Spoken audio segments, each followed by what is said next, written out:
Queridos irmãos, a graça e a paz do Senhor Jesus, boa noite a todos. Bom estarmos de volta na casa do Senhor para aprendermos mais da sua palavra.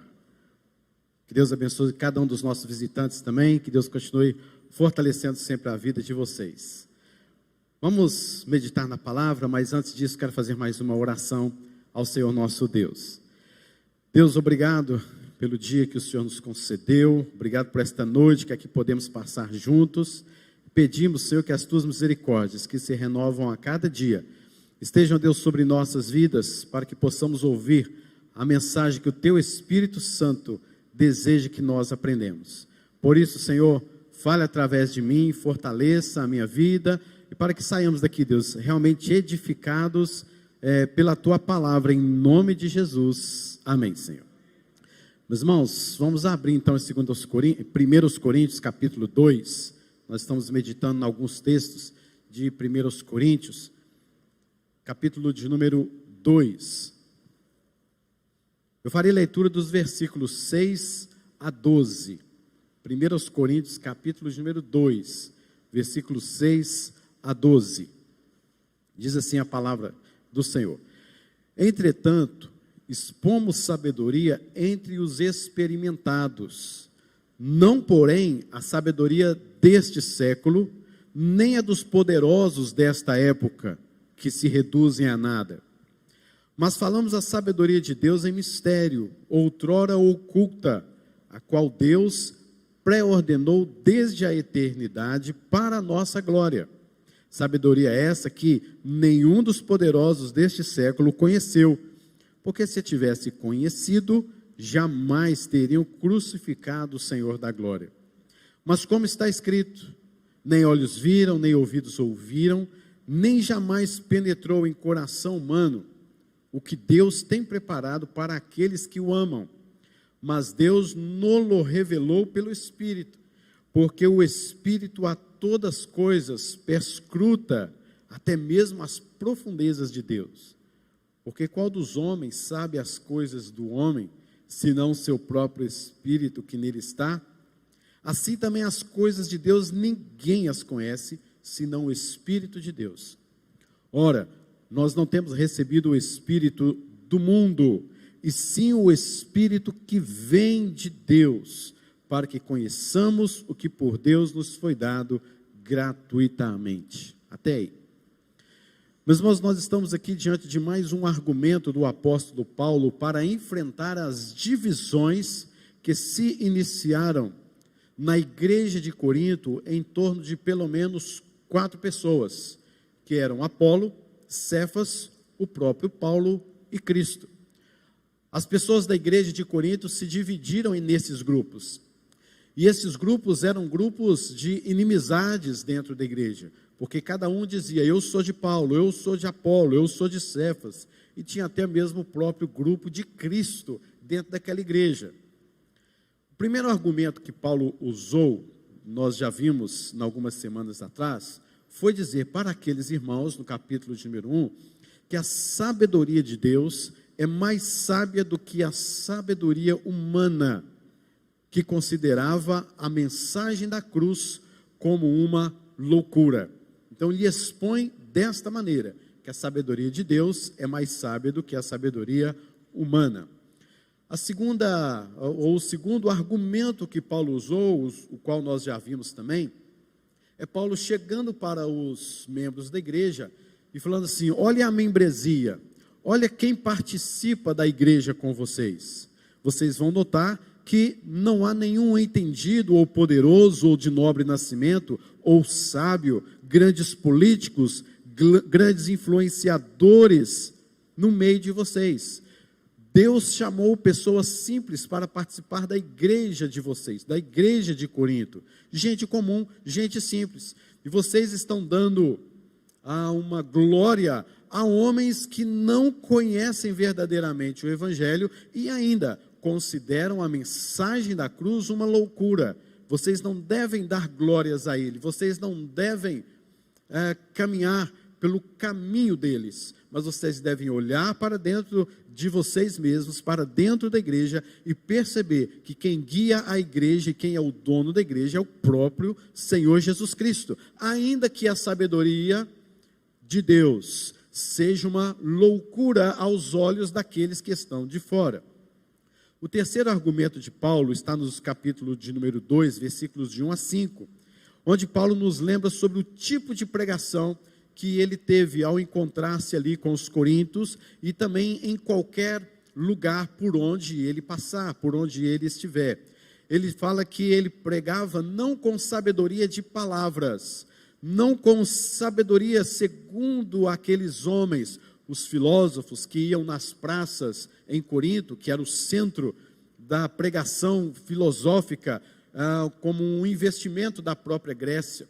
Paulo não pregava como aqueles homens, mas Paulo pregava uma sabedoria que vinha do próprio Deus. Não que ele não tivesse sabedoria, ele tinha sabedoria e ele então expressava ou pregava, ensinava esta sabedoria segundo o próprio Deus, segundo a mensagem do Evangelho.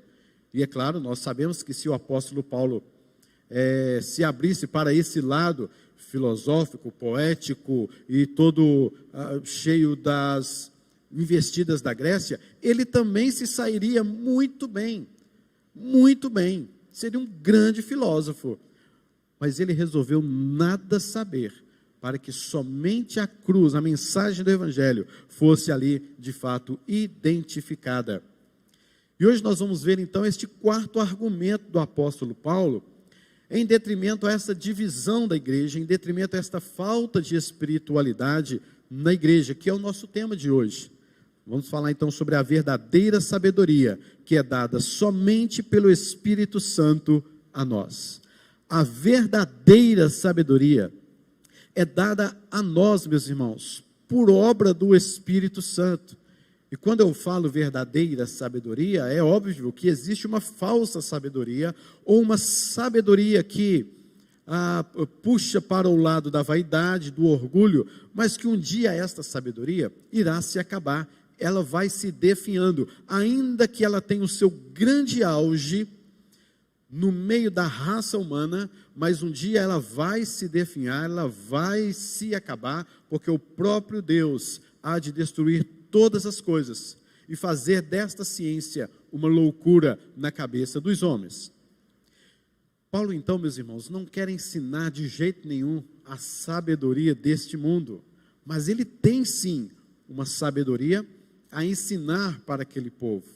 Mas é interessante porque ele coloca aqui neste texto que esta sabedoria pode ser entendida apenas pelos verdadeiramente espirituais. E Paulo então vai se aproximando mais do problema que está acontecendo naquela igreja, devido àquelas divisões, que era sinal de imaturidade, e as divisões, na verdade, eram a ponta de um iceberg, porque o problema estava mais embaixo, o negócio era mais doutrinário, o negócio não era simplesmente tratar de divisão ou comunhão da igreja, mas era tratar de algo mais profundo, e é isso que ele vai tratando aqui agora no capítulo de número 2. E o problema da igreja de Corinto era que eles tinham um conceito errado sobre o que é ser espiritual. Este conceito que a igreja de Corinto tinha sobre o que é ser espiritual é que fazia com que eles tivessem problemas de divisão na igreja, problemas na falta de comunhão e tantos outros que Paulo vai apontando no meio ou no decorrer das suas cartas. Quais eram os argumentos então que os crentes, os coríntios tinham ao se acharem espirituais? Se você for ler a carta 1 aos Coríntios, você vai ver que eles se achavam espirituais demais, porque nos cultos pessoas falavam em línguas estranhas, ou como Paulo ironicamente fala, a língua de anjos. No meio do culto haviam pessoas que profetizavam, no meio do culto haviam manifestações, as quais eles se relacionavam como manifestação do Espírito Santo. Mas Paulo vem questionando nesta carta exatamente sobre este conceito que eles tinham sobre manifestação do Espírito Santo, porque as coisas não estavam indo muito bem dentro da igreja. E como havia manifestação do Espírito Santo, com todas estas coisas acontecendo dentro da igreja? Os coríntios então identificavam essas manifestações como espirituais, sem perceber que, enquanto existiam estas manifestações, é isso que Paulo começa a mostrar, enquanto existiam essas manifestações, era uma igreja dividida, era uma igreja com problemas sérios, profundos, morais, eram membros da igreja que eram alvos de disciplina, e não somente isso, como também os próprios líderes que estavam à frente da igreja, faziam vistas grossas a estes que deveriam ser disciplinados. Havia dentro daquela igreja espírito de divisão profundo, irmãos dentro da igreja processando o outro, o que poderiam simplesmente conversar e chegar num ponto pela comunhão e pela mensagem do evangelho, pela sabedoria do evangelho. Membros da igreja que frequentavam templos pagãos e praticavam a prostituição. Os coríntios davam mais razões aos poderosos políticos da época, aos filósofos da época, do que propriamente a mensagem do evangelho, a sabedoria de Deus que estava sendo pregada e ensinada pelo apóstolo Paulo. O culto era uma verdadeira bagunça e confusão. Você vai percebendo isso em 1 Coríntios, capítulo de número 11, e você vai percebendo todos estes detalhes no decorrer desta carta. Meus irmãos, havia um grupo dentro da igreja que até mesmo negava a ressurreição de Cristo. Dá para entender um negócio desse? Por isso que Paulo fala no capítulo de número 15 sobre a ressurreição de Cristo. Ora, se Cristo não ressuscitou, é vã a nossa fé, é vã a nossa pregação. Somos tidos como falsas testemunhas, porque temos asseverado que Deus ressuscitou a Cristo Jesus, como então de fato Ele não ressuscitou. Então nós estamos pregando algo falso, somos mentirosos, e tudo que fizemos até agora é em vão. Dentro da igreja, gente pregando e ensinando e acreditando que não há ressurreição de mortos. Que igreja mais esquisita essa igreja de Corinto, não é não? Esse povo, sei lá, né? Um negócio meio estranho no meio desse povo. Mas, como uma igreja com tantos problemas assim, poderia então se achar espiritual? Essa é a pergunta. É porque, meus irmãos, eles tinham um conceito errado do que era santificação. Eles tinham um conceito errado daquilo que lhes satisfazia. A santificação, na verdade, queridos, ela é imprescindível para a satisfação do cristão. Ela é imprescindível. E estes irmãos, os coríntios, eles tinham um conceito de santificação em que eles estavam satisfeitos com aqueles atos de santificação, quando na verdade não tinha nada de santificação, não tinha nada de espiritual. Eles andavam simplesmente como religiosos, causando divisões, grupos, causando problemas sérios nos cultos, andando com uma vida imoral e achando ser espiritual. E ainda achavam que era uma igreja guiada pelo Espírito Santo de Deus. Tem base no negócio desse? Dá para você pensar numa coisa dessa? Quais os argumentos que eles tinham então de se acharem espirituais? Nós vamos percebendo isso, queridos, no decorrer de todo o livro. Que Paulo falava e eles tentavam ainda se defender. Não, mas nós fazemos isso, nós fazemos aquilo outro. A minha pergunta, queridos, para nós hoje: pode haver manifestações espirituais sem que haja verdadeira espiritualidade ou santificação? Pode haver manifestação espiritual no seio da igreja sem que haja verdadeira espiritualidade? Por incrível que pareça, a resposta é sim. Pode haver manifestações de alguma maneira, sem que haja verdadeira espiritualidade dentro da igreja. Um exemplo clássico, bem transparente para nós, Judas Iscariotes. Judas foi um apóstolo chamado por Jesus. Jesus estava orando. Quando ele terminou a sua oração, no final da madrugada, ele chamou 12 homens. Dentro desses 12 homens se encontrava Judas. Judas, querido, você vai perceber que Lucas, Mateus, Marcos, João, os evangelhos sinóticos e o evangelho de João vem nos mostrar que Judas estava ouvindo tudo que Jesus ensinava. Sinais e prodígios eram feitos por intermédio dos apóstolos. Judas estava lá. Milagres eram feitos por intermédio dos apóstolos. Judas estava lá. Demônios eram expelidos por intermédio dos apóstolos. Judas estava lá. No entanto, Judas era um traidor. Judas nunca foi crente. Judas era um falso, uma vida imoral, uma vida distante, muito distante do Senhor, nunca acreditou em Jesus, nunca confessou Jesus como seu Senhor e Salvador, e ainda mais o traiu, o levando à cruz, à crucificação. Foi um apóstolo, foi gente que andava com Jesus, foi gente que frequentava a igreja, era gente que dava o seu dízimo, era gente que vinha para a igreja, era gente que se dizia ser espiritual, andava com Jesus, fazia milagres com Jesus, mas não tinha nenhuma intimidade com o Senhor Jesus Cristo. É por isso que Jesus Cristo disse em Mateus capítulo número 7, 22 e 23, muitos naquele dia hão de dizer-me, Senhor, Senhor, porventura não temos nós profetizado em teu nome não expelimos demônios, e em teu nome não fizemos muitos milagres? Então lhes direi explicitamente, nunca vos conheci, apartai-vos de mim os que praticais a iniquidade. Então, pode sim haver algum tipo de manifestação espiritual, alguma coisa, até mesmo um exercício de dons dentro da igreja, mas que de fato não venha a ser aquele exercício ou aquela manifestação que traga edificação, fortalecimento, conversão, muito menos a glória de Deus.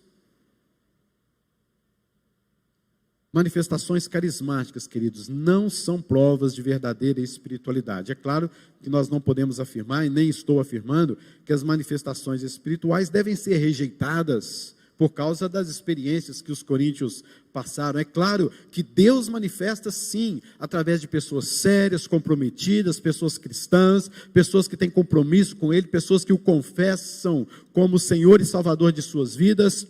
Deus se manifesta sim, com certeza, eu creio nisso.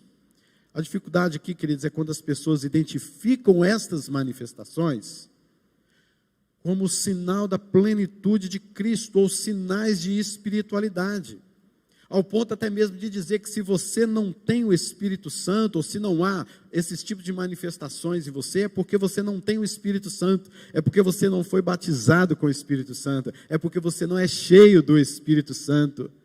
Judas também exercitou e exerceu algumas manifestações, alguns dons, nem por isso ele tinha o Espírito Santo de Deus. O ponto aqui, queridos, é que Paulo nega o status de espiritualidade a uma igreja que está completamente cheia de problemas morais, cheia de problemas doutrinários, ao mesmo tempo que existiam essas manifestações, e ao mesmo tempo que a igreja dizia, nós somos espirituais, nós somos santos, nós buscamos a Deus. É como se Paulo estava dizendo assim, vocês são cheios do Espírito Santo? E eles falando assim, mas nós somos, com certeza, nós temos todos os dons, e é verdade. Na igreja de Corinto havia todos os dons espirituais. Vocês são espirituais? Mas é claro que somos. Nós temos todos os dons na igreja. Então, se vocês são cheios do Espírito Santo, como vocês continuam como uma igreja dividida? Como que vocês continuam com problema de imoralidade? Como que continuam pessoas aí com alvo de disciplina, espírito de divisão, irmãos processando outro irmão, membros que frequentam templos pagãos e praticam a prostituição? Como que vocês são cheios do Espírito Santo de Deus, se vocês dão mais razões aos poderosos políticos e filosóficos da época, mais do que o evangelho pregado no meio de vocês? Como que vocês são cheios do Espírito Santo, se o culto é uma bagunça, é uma confusão, é uma lástima? como que vocês são cheios do Espírito Santo, se há entre vocês líderes que negam a própria ressurreição de Cristo? E você poderia dizer mais um monte de coisa, que está dentro da igreja, e que é notório, que faz-se notório, a falta de espiritualidade nossa. Porque isso aqui, queridos, não é só daquela época, não. Não é só na época dos coríntios, não. Não é não. A igreja do Senhor Jesus Cristo nos dias de hoje. Pessoas que às vezes pensam, eu tomo conta da minha vida, eu faço o que eu quero da minha vida, eu vivo a minha vida cristã do jeito que eu quero. Se eu penso que é assim, vai ser assim, cada um no seu cantinho, né? Tem até uma musiquinha antiga, um corinho, né? Dizia, eu no meu cantinho e tu no teu. Quer dizer, viva a sua vida para lá, eu vivo a minha para cá e vamos embora. Não, queridos, calma lá, calma lá. Há um princípio de vida a ser vivido. E é isso que Paulo agora começa a falar então no texto. No versículo de número 6, começamos a ver que então o argumento de Paulo. Ele está dizendo, a sabedoria de Deus é Cristo, e o Cristo crucificado. Versículo de número 6, expomos sabedoria entre os experimentados, não a sabedoria deste século, nem a dos poderosos dessa época, que se reduzem a nada. Veja bem o que Paulo está nos dizendo aqui. Ele começa a dizer que a cruz de Cristo é o julgamento de Deus sobre toda a arrogância humana. E que somente aquela pessoa que tem o Espírito Santo pode entender de fato a mensagem do Evangelho e os efeitos que ela produz. Somente a pessoa que tem o Espírito Santo entende a mensagem do Evangelho e os efeitos que ela produz. E um dos efeitos da compreensão da cruz de Cristo é humildade. Humildade. Na cruz, queridos, Deus julgou o orgulho humano. Cristo, representante humano, pendurado numa cruz, e é assim que Deus pensa do homem.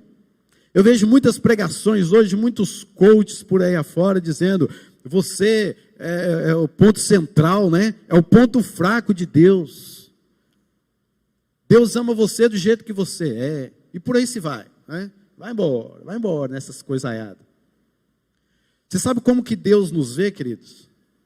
Deus vê o homem pregado numa cruz, humilhado, envergonhado, com toda a sua arrogância ali naquela cruz. É assim que Deus te vê, porque o que Deus quis é apanhar o homem no seu orgulho, na sua arrogância, na sua vaidade, e jogar sobre Jesus, e Jesus Cristo é o nosso representante, e é assim que Deus vê a mim e vê a você. Nós, queridos, fomos mortos com Jesus, porque nós não prestamos, porque a nossa depravação, o nosso pecado, a nossa desobediência, a nossa rebeldia, nos levou até a cruz, e é na cruz, é assim que Deus te vê, um homem com a sua arrogância morta, um homem jogado naquela cruz por causa da vaidade, por causa do pecado, não um homem bonitinho, todo feitozinho, Deus aceita você como do jeito que você é, vai nessa. Isso é uma mensagem do inferno. Querendo que o homem não passe pela cruz, querendo que o homem continue a ser o que ele é, sem passar pela cruz de Cristo. E era isso que acontecia com os coríntios. Nós somos espirituais demais, mas não entendiam a mensagem da cruz e os seus efeitos. Paulo está dizendo aos coríntios, do jeito que vocês, coríntios, estão se comportando, vocês estão dando provas de que não tem o Espírito Santo de Deus. Paulo é Paulo, né? Vocês estão dando provas de que vocês não têm o Espírito Santo de Deus. Será que o apóstolo Paulo diria isso sobre a nossa igreja presbiteriana? A igreja do Senhor Jesus Cristo na face da terra? A igreja presbiteriana 12 de agosto? Vocês estão dando provas durante a semana, no trabalho de vocês, no casamento de vocês, no relacionamento de vocês, vocês estão dando provas de que vocês não têm o Espírito Santo de Deus. Já imaginou isso? Pesado, não é? Aí você fala assim, que isso, eu nasci na igreja. Que isso, Paulo? Nunca deixei de dar dízimo. Que isso, Paulo? Eu vou na escola dominical e não falto de jeito nenhum. Mas você está dando prova na sua arrogância, na sua falta de educação, na sua falta de consideração, na falta de comunhão, na falta de amor. Vocês estão dando provas de que vocês não têm o Espírito Santo, coisa nenhuma. Meu Deus.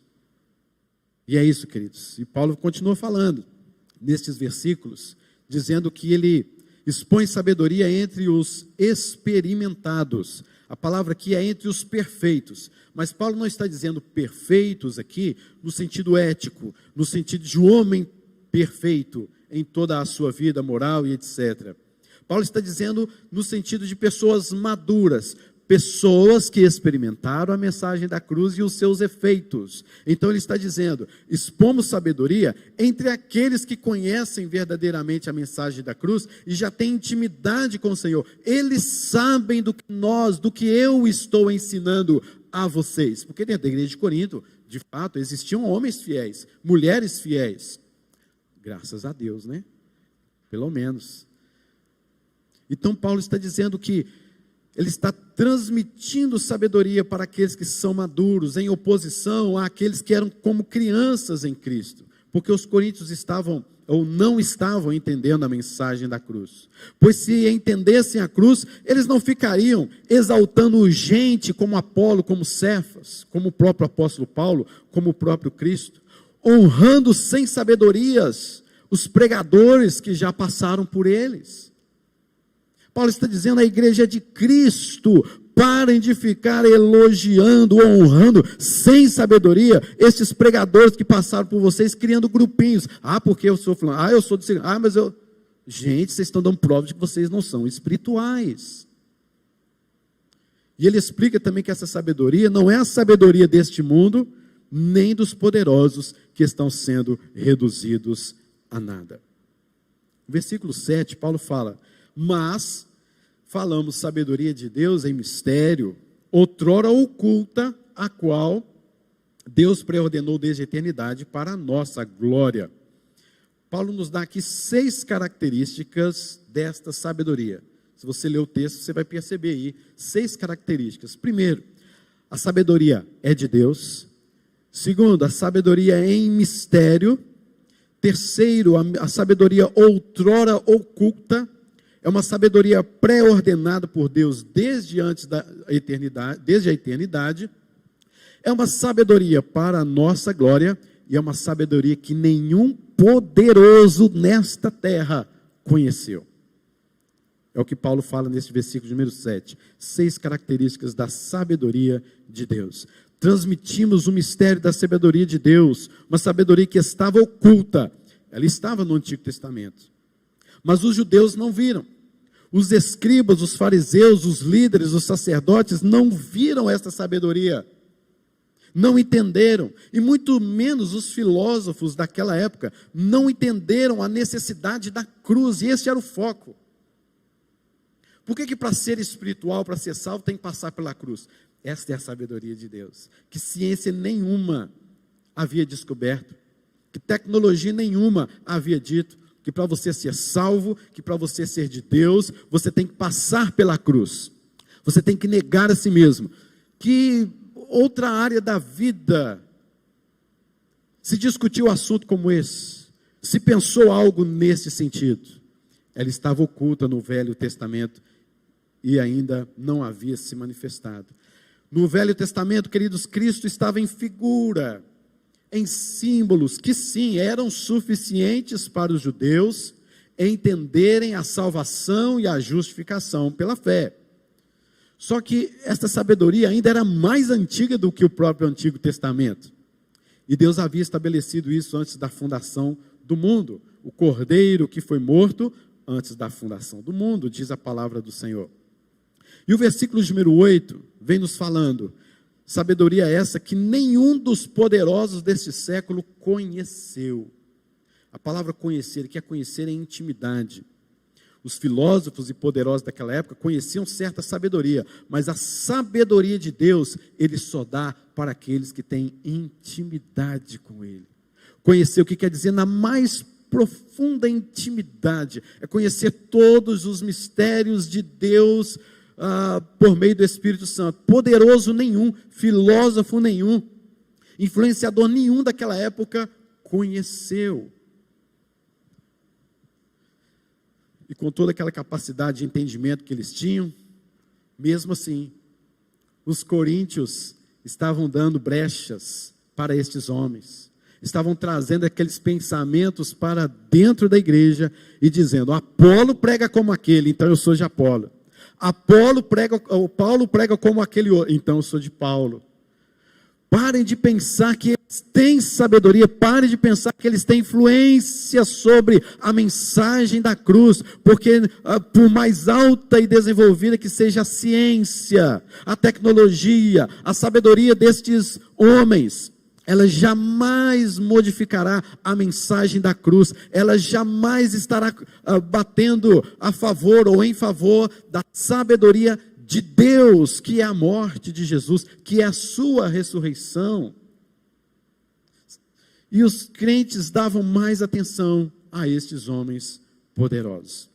Paulo aqui tem em mente, queridos, estes poderosos, o qual ele fala no versículo número 8, líderes judeus, escribas, procurador Pôncio Pilatos, que representava o poder de Roma,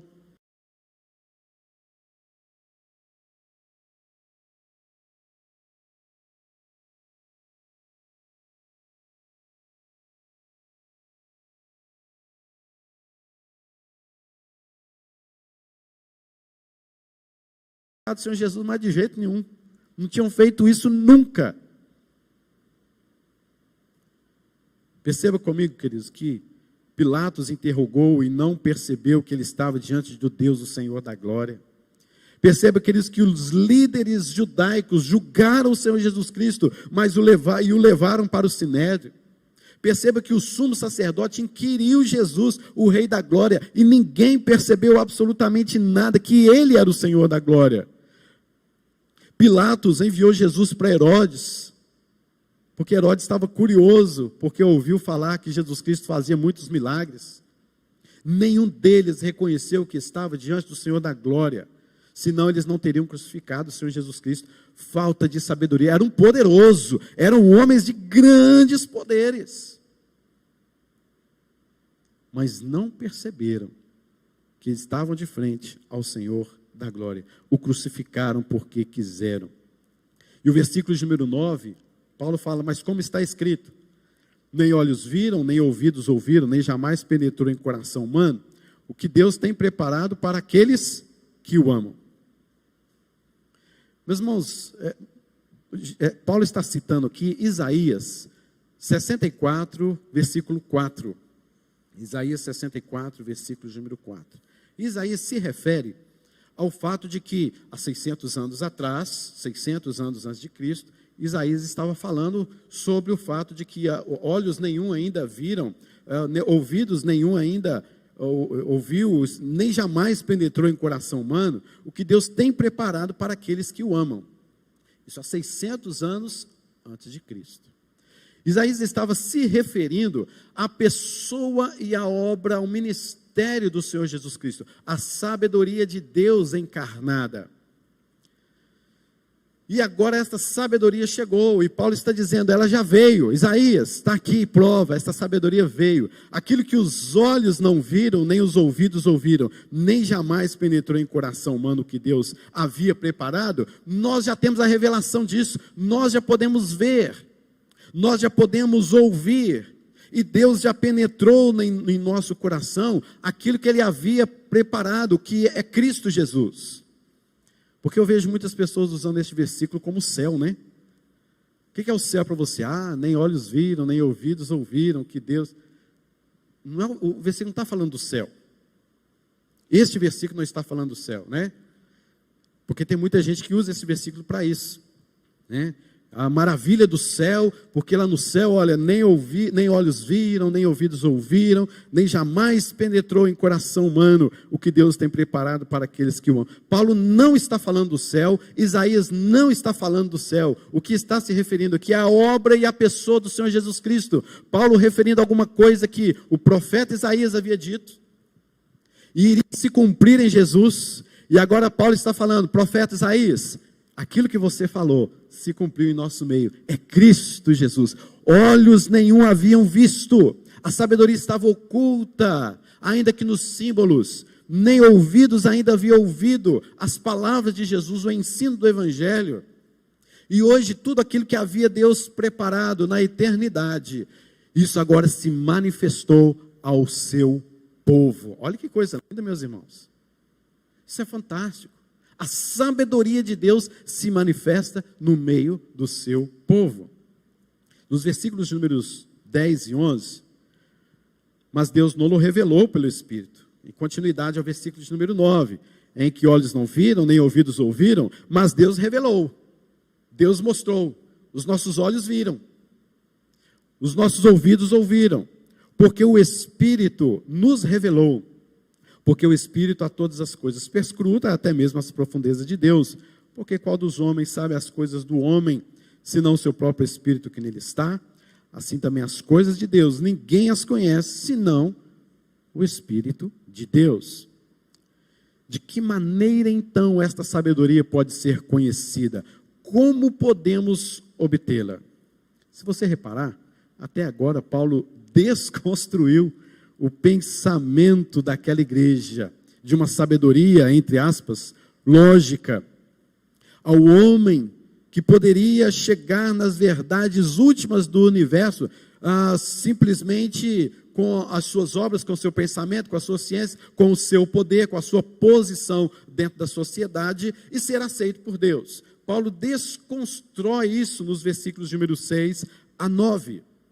Por isso que há no versículo de número 10 o mas, ou seja, mas a verdadeira sabedoria, que eu acabei de desconstruir, porque não é essa que vocês estão pensando, esta sabedoria é o Espírito Santo que revela a nós. Deus revelou por meio do Espírito Santo, e somente a revelação do Espírito Santo é que nós conhecemos a sabedoria de Deus. O que é revelação? Revelar é tirar o véu, tirar o véu, e é o Espírito Santo que tira o véu para que possamos contemplar a sabedoria de Deus. Sem o Espírito Santo de Deus, não tem como sabermos absolutamente nada acerca de Deus, da cruz de Cristo e os efeitos desta cruz na nossa vida. E os crentes de Corinto estavam tirando a centralidade de Jesus da mensagem na cruz e os seus efeitos, dizendo ser espirituais. Mas como assim? Se o Espírito Santo é quem nos revela a sabedoria de Deus, Cristo Jesus, a mensagem da cruz, a humildade, a vergonha, a arrogância crucificada, aí sim nós podemos ser cheios do Espírito Santo. Como que vocês negam esta mensagem e dizem que são cheios do Espírito Santo? Tem jeito não, hein? Mas não tem jeito mesmo. O Espírito Santo, querido, sonda todas as coisas, até mesmo as profundezas, os seus segredos mais profundos. E o maior de todos é o plano da redenção. E é o Espírito Santo que conhece todas as coisas. Querido, se não fosse obra do Espírito Santo de Deus na minha vida e na sua vida, nós estávamos incrédulos até hoje, porque acreditar nesse negócio de cruz, de céu, de Jesus, de ressurreição, isso é para louco mesmo. Isso é uma loucura, queridos. Você está achando o quê? Isso é normal, né? Isso é uma loucura à vista dos homens de fora. Isso foi uma loucura para você, um dia. Até que o Espírito Santo falou assim, vem aqui, vou te mostrar um negócio aqui. O Espírito Santo revelou a cruz de Cristo, os efeitos da cruz de Cristo.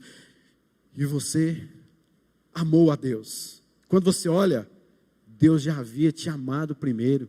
E quando você começa a entender a obra do Espírito Santo, você começa a perceber que Deus já havia predestinado a você antes da fundação do mundo, que essa sabedoria, que este plano de redenção já era algo antes da fundação do mundo. E você olha assim, Deus crucificou Jesus, mostrando quem você era. E Deus não te amou, queridos, da forma como você era. Deus te amou da forma como Jesus é, e agora te levou até Jesus, e em Jesus, em Cristo Jesus, as coisas velhas se passaram e tudo se fez novo. Sem Cristo Jesus, sem a mensagem da cruz, queridos, sem os efeitos desta mensagem da cruz de Cristo em nosso coração, você não é nada. Vocês entenderam isso que eu falei? Que você não é nada sem a mensagem da cruz? É isso mesmo. Ou você recebe Cristo Jesus no seu coração e crucifica-se na cruz com Cristo, como diz em Romanos 6, ou você pode continuar vindo à igreja, pode continuar fazendo o que for, tendo sua vida religiosa do jeito que for, mas nunca teve ainda o Espírito Santo no seu coração, a não ser que ele se revela a você.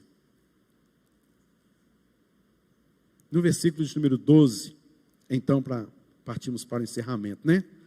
Nós temos recebido o Espírito. Ora, nós não temos recebido o Espírito do mundo, e sim o Espírito que vem de Deus. Olha que coisa maravilhosa, querido.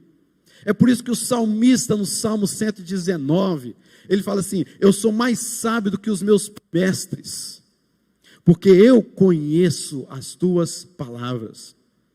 Sabe, a única coisa que pode vivificar e restaurar o coração do homem, não é a ciência, não é a tecnologia, não é a psicologia, não é a teologia, não é ter a sua profissão, não é fazer isso ou fazer aquilo outro. A única e evidente coisa que pode transformar o coração de uma pessoa é o Evangelho da graça de Cristo Jesus. É quando o Espírito Santo revela aquela pessoa e fala assim: aqui está a sua cura, aqui está a sabedoria, aqui está a sua transformação, aqui está o momento em que você vai mudar a sua vida. É aqui as profundezas de Deus, a sabedoria de Deus sobre a sua vida, porque nós temos recebido o Espírito que vem de Deus, para que conheçamos o que por Deus nos foi dado como gratuitamente. Não houve um preço por mim, houve um preço por Jesus, mas Ele nos deu isso de graça. E nós, na nossa religiosidade, a gente não aceita coisas gratuitas de forma tão fácil, né? Quando uma coisa é de graça, você sempre quer dar uma resposta àquilo que foi de graça. É assim, não é? Você ganha lá alguma coisa do seu aniversário, por exemplo, né? Na verdade, você ganhou uma dívida. Porque no aniversário daquela pessoa, você vai ter que dar um presente para ela, porque você ganhou um presente. Não é assim? A gente é assim, a gente é bobo que dói. Porque você ganha um presente de alguém, a pessoa te deu, ela te deu, é seu. Mas aí chegou o aniversário daquela pessoa. Ah, meu Deus, foi o aniversário daquela pessoa, ela me deu um presente, e agora eu tenho que dar um presente para ela também, né? Porque se ela me deu, olha que bobiça nossa, olha que pensamento nosso. E nós somos assim. Você nunca recebeu nada de graça, porque você não consegue. Pense bem no Evangelho, queridos. O Evangelho você recebe gratuitamente, porque o Espírito Santo é somente, você não pode fazer nada, não tem o que fazer. Você vai recompensar Deus por esse sacrifício? Com certeza que não. Queridos, algumas aplicações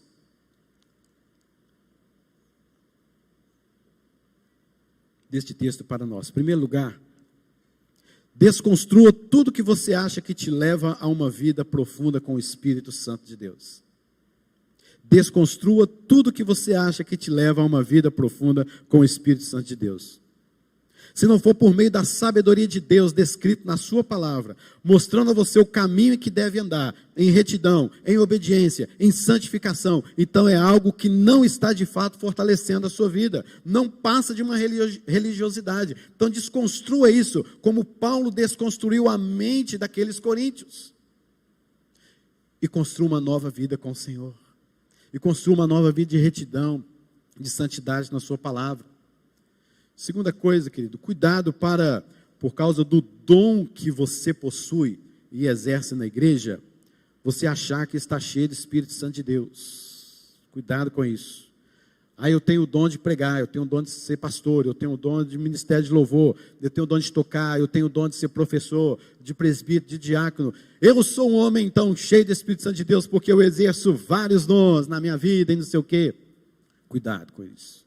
Porque os coríntios pensavam a mesma coisa, mas não tinha vida com Deus. Era uma igreja que tinha todos os dons, mas não tinha vida, conhecimento profundo, enraizado do Senhor Deus.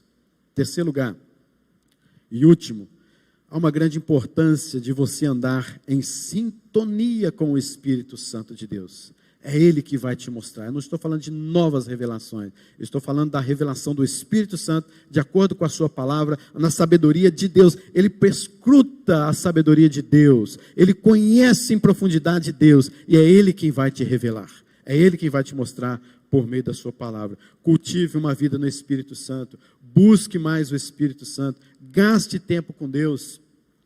Deus falando por meio da sua palavra, leia e medita na sua palavra, de dia e de noite, pois o mistério a nós foi revelado. Gaste tempo estudando a palavra, e você vai crescer no conhecimento e na sabedoria de Deus. E somente assim, você vai ver que a santificação, a espiritualidade, é sim imprescindível para a satisfação da sua vida como cristão. Vamos cantar um cântico que fala sobre isso, esta sabedoria de Deus. Quem conhece a mente do nosso Deus? A quem foi revelado o braço do Senhor? A profundidade das riquezas, tanto da sabedoria quanto do conhecimento de Deus. Insondáveis são os teus caminhos. Mas o Espírito Santo nos revelou. Ande segundo o Espírito Santo de Deus, e Ele com certeza desconstruirá aquilo que você acha que é espiritual, e trará a você um novo sentido de vida, revelando a você as coisas de Deus, as coisas do Senhor ao seu coração.